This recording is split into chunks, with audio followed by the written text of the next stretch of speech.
everyone, Will Grady here. So today we're talking about uneven lies. So the first one here is the ball below my feet. I'm here on 16 in a very popular runoff area. So there's a couple things we have to think about. The first is how this ball is going to react. If the ball is below my feet, it's going to fade a little bit more. So for me, as a left-handed player, it's going to go left. For a right-handed player, you'll see that ball go right. The second thing is, I see there's two common things that people do.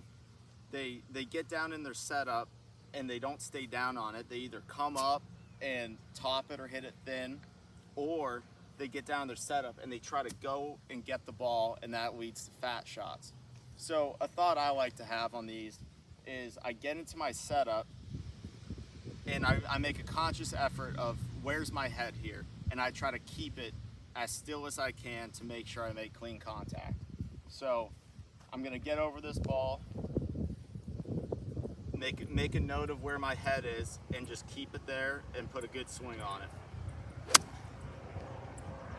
All right, everyone, so now we move on to a situation where the ball is above our feet. So just like when it was below our feet, we gotta think about how this ball is gonna react. So if it's above our feet, it's gonna draw a little bit more than a flat lie.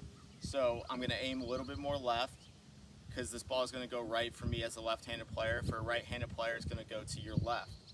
The next thing is the swing radius gets shorter because the ball is above our feet, so we're technically closer to the golf ball. So to counteract that, I'm gonna choke up about an inch, inch and a half on a shot like this.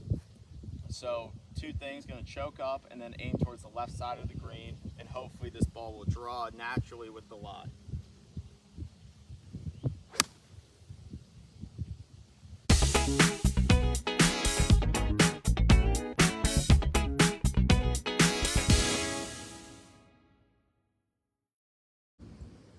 Hey Weano members, this is Colby. I'm on the first hole out here at Weano.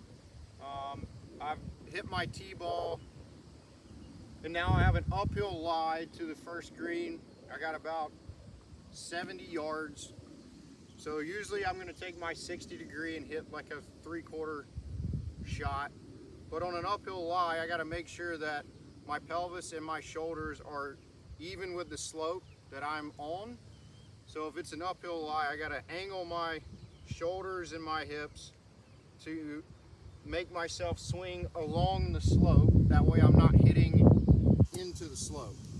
Because if I hit into the slope, I'm gonna hit it fat and I'm not gonna get it there.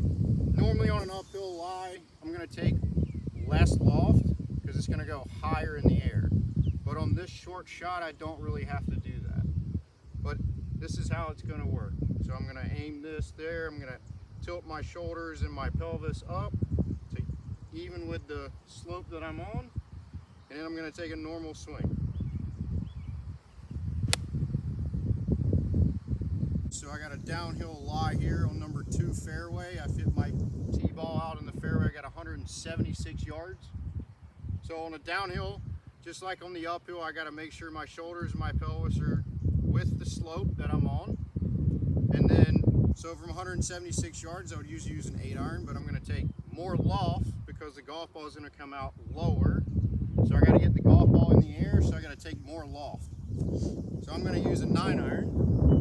So again, making sure that my pelvis and my shoulders are even with the slope that I'm on, so I can swing down the slope, and the extra loft's gonna help the golf ball get in the air.